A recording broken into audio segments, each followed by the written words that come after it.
Goes around, comes around. Come on, boys. Yep. Perfect the art of entertaining at Great Gatherings Outer Peace Sales Event. Save 30 to 50% on our outdoor and game room furniture. Take 12 months to pay with no interest on all groups. Only at Great Gatherings. If it wasn't for the surgery that I received at MedStar, there was going to be a 90% chance of death. And now he's ready to run to help those who put him back on his feet. And this looks like all kinds of fun and games right here, but police are not laughing. Who's accused of breaking the law here? And first, it could be a Blossom bummer. Bitter cold threatening a D.C. staple right now. This is a Storm Watch 7 weather alert. We begin right away tonight with what we are all feeling from the 70s to the 20s. Can you even believe it? It is like we pressed rewind yesterday and dove right back into winter. Storm Watch 7 meteorologist Brian Vandegraaff here. And the question everybody's got is, are these cold temperatures sticking around for the weekend? No, they are. In fact, they're here for quite a few days. In fact, the next 10 days, we're probably going to stay below average. And it's not just the temperature, Jonathan. It's the wind chill. Oh, Look at that. State College feels like 5 right now, 10 in Pittsburgh, 3 in Detroit. And guess what? This colder air is descending upon us. So Super. It's with us all weekend long. Let's talk about what we need to expect for the weekend. A lot of folks have plans, and it's going to be a cold one. Take a look. When you wake up tomorrow morning, I'm anticipating temperatures feeling about 14 downtown when you wake up tomorrow morning. Look at that. Frederick tomorrow morning, 10. 8 in Hagerstown, 16 in Culpeper, 11 in Luray. That's to get you started through the morning. By the middle and latter half of the afternoon, I anticipate the actual air temperatures to be into the mid-30s, but even at our best, we'll still feel like the mid and upper 20s. It is just going to be a raw day. Sunday, a little bit better because we'll have less wind, but we remain cold, and our attention then turns to the potential for our first big winter system next week, a nor'easter. We'll have the latest model guidance coming in just a few minutes. Brian, thanks very much. And you know, we went from possibly the earliest peak bloom of the cherry blossoms to a very serious danger of actually losing them. 90% of the blossoms could be wiped out if it goes below 24 degrees. Tom Rousey, very cold out on the tidal basin. He joins us now live. Tom, it is freezing out there.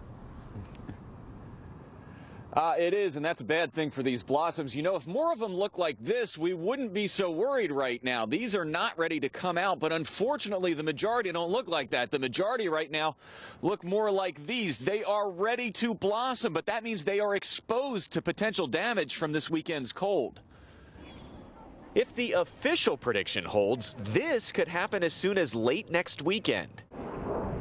But you wouldn't know it after an insane 24-hour temperature drop. A very drastic change. One day we were out in the garden working, and the next it's too cold. This is my son, and he's going back to Illinois tomorrow. Bill Olson brought his son to see what they could of the blossoms. Sadly, this could be as good as they get. The trees have reached a critical stage. The National Park Service says it could come down to a few degrees. If temps hit 27, 10% of this year's blossoms could be lost. But if they fall to 24 or lower, 90% could be wiped out. Likely what happened, those blossoms die, turn brown, and then would simply fall to the ground. It would not be just a loss of beauty, but potentially cost the city tens of millions in economic impact. Especially those coming from far away to see them, I think they'd be very disappointed. I'm hoping that they survive. I mean, they're pretty resilient. They've been here for many years, so it's my hope. The National Park Service has records going back nearly 100 years. Never before in their recorded history have they seen a year where the blossoms, or at least a majority of them, didn't come out. They are hoping this will not be the first time that ever happens. Reporting live tonight along the tidal basin, I'm Tom Rousey, ABC 7 News. Tom, thanks. You can keep up with the crazy changes in our weather. You can stay connected with the Stormwatch team on Facebook, Twitter, also our website at WJLA.com, and you can also download the Stormwatch app. Well, right now, there's new surveillance video after gunfire in Southwest this week. Look at the top of your screen in just a second. See that SUV that turned the corner, and out the window comes a gun and opens fire on the people that are in that little side street and up on the sidewalk. No one was hit by all these bullets that were fired. But ABC 7 shot some video on the ground a little later, and you can see it was littered with shell casings. Some cars were hit.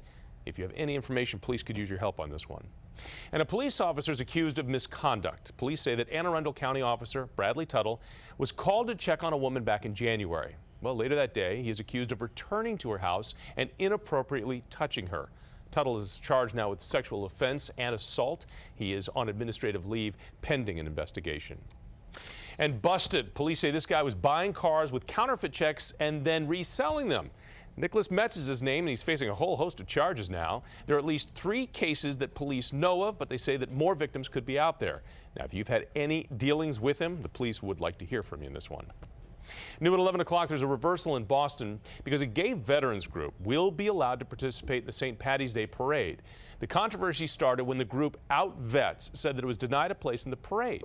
Organizers had said that the code of conduct prohibits the display of one's sexual orientation. Well, tonight, they reversed their code. We have some new developments to share with you now. A nude photo scandal is expanding to all branches of the military. Photos of female service members have now been found in several places. Now, we first told you about the original site showing female Marines just last week. Well, now there are new pages popping up and still sharing the images. Also want to update you tonight on this one after those bombshell accusations that President Obama